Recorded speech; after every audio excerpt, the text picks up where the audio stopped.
there, welcome back to another session. I don't know if you can hear me. Hi, welcome back to another session, and today's session, as promised last week, is about processes with passive. So let me just take you to the objectives first of all, and this is just a really quick video to help you use passives in their correct form and the structures that you need to use the passives. Let me grab, got it. Okay, so today what we're going to do is we are going to identify the uses of the passive structure, and we're going to identify passives in different tenses, and that's kind of important because it's important for you to know how to use the passive, how to make the passive, which verbs you have to use, etc, etc. At this point, I should say to you, it's really important that you have a good grasp of your verb table, so that's your past participles and your irregular past time verbs, because A, they're just very useful and there's no actual definitive rule for them, and B, well, that's it, they're just pretty much very useful, and then you'll need the past participle to make the passive. So let's have a look at today's session or today's work. Okay, so if you have a look at the two sentences here, the first one says, they built this house in 1903. This house was built in 1903. As you can see, they is the subject. In the passive sentence, you don't need that. You don't need who built the house. It's more important. The actual house being built is more important than the people who built the house. So this one is active and this is passive. So it's not even so much just about changing it over.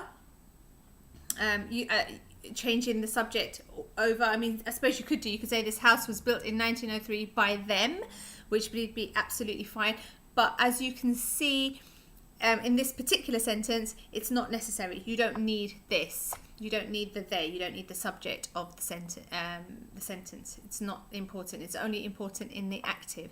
Okay, but there are certain ways in which to make the passive. So here we go. In the present simple, we use am, is, and are plus the past participle. For example, French is spoken in the DRC, in the Democratic Republic of Congo. French is spoken. That's a passive sentence because we use the verb to be plus the past participle there, and it's a passive sentence. In the present continuous, we say, again, we use am, is, and are plus the past participle. My house is being renovated. My house is being renovated. Someone is renovating my house. Then we have the past simple. So we've got was plus were plus the past participle. That's getting a bit of a tongue tie now, past participle. I was not given the key. That should say the key, not they key. I was not given the key. Let's cross that out, shall we, there, so we know it says the key and not they key. Good. And then we've got the past continuous, which again is was and were, so the verb to be, and the past participle. I was being watched by my teacher. I was being watched by my teacher. Okay, so as you can see, in these examples, as in all the examples, we use the verb to be and the past participle. We take it up a little notch now when we talk about the more complicated tenses, which ultimately you should know as well. We've lost those little complicated ones. Let's bring this down a bit. Here we go. Okay, so then we have the rest of the tenses. Again, they're a little bit more complicated, or the complex tenses, shall we say, but nonetheless you do need to know them for your IELTS exam, and you need to know how to make the passive in them as well. So we've got the present perfect here. We use have and has been plus past participle. Has she been told the news? Has she been told the news? Then we've got the past perfect, so had plus the past participle. She had not been advised to do that. She had not been advised to do that. And then we've got the last one here is will. So will be plus the past participle. She will be told about it. She will be told about it. So that's how you form, on this table, is how you form the passive in the different tenses. So we've got the present simple, the present continuous, the past simple, the past continuous, the present perfect, the past perfect, and we've got will, as in will for the future. We've also got the future perfect, which is will have been, plus the past participle. So for example, everything will have been done by Tuesday. We've got going to and for the future, so am, are, is, and going to be, plus the past participle. Who is going to be invited? So we've got the future perfect and going to with the future, but these should be sufficient for your IELTS exam. Let's have a look. Now, I want to show you a little example. Okay, so here is an actual process. I've chosen to do this because in your exam, you would use the passive for processes in task 1, which we did a video on last week.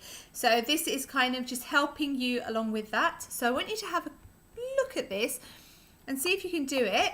I'll give you the first few and then I'll let you continue with the rest. So if we've got here, since the beginning of the 20th century, more champagne, see these words in bracket, export, or the verbs I should say, in brackets, export to the UK than to any other country.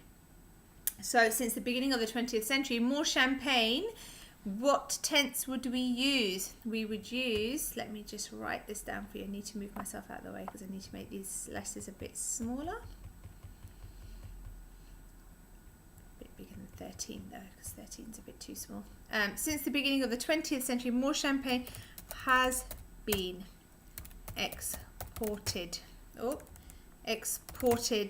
to the UK than to any other country except in 1992. How did I know it was has been? Because I started with since. Than any other country except in 1992.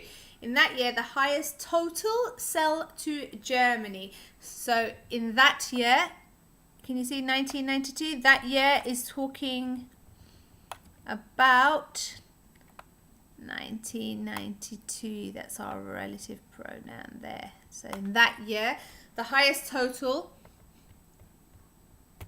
and I would say, was sold to Germany.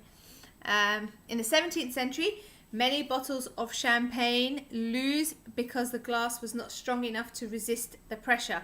In the 17th century, many bottles of champagne were lost because the glass, again, remember what we said, the verb to be plus the past participle, because the glass was not strong enough to resist the pressure. The problem was solved when verre anglais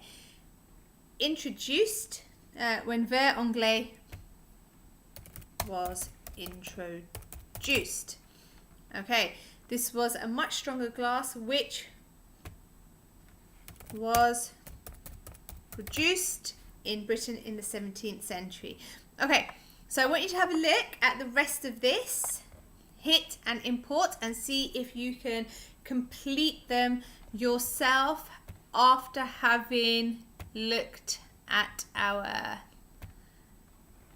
table here, processes with the passive. Anyway, again, like I said, send me a message, let me know if there's anything that you need a little bit more help with, especially with the passive, and I will endeavour to help you as best I can. Have a lovely afternoon, have a lovely day, and I'll see you next time for probably another little mini video.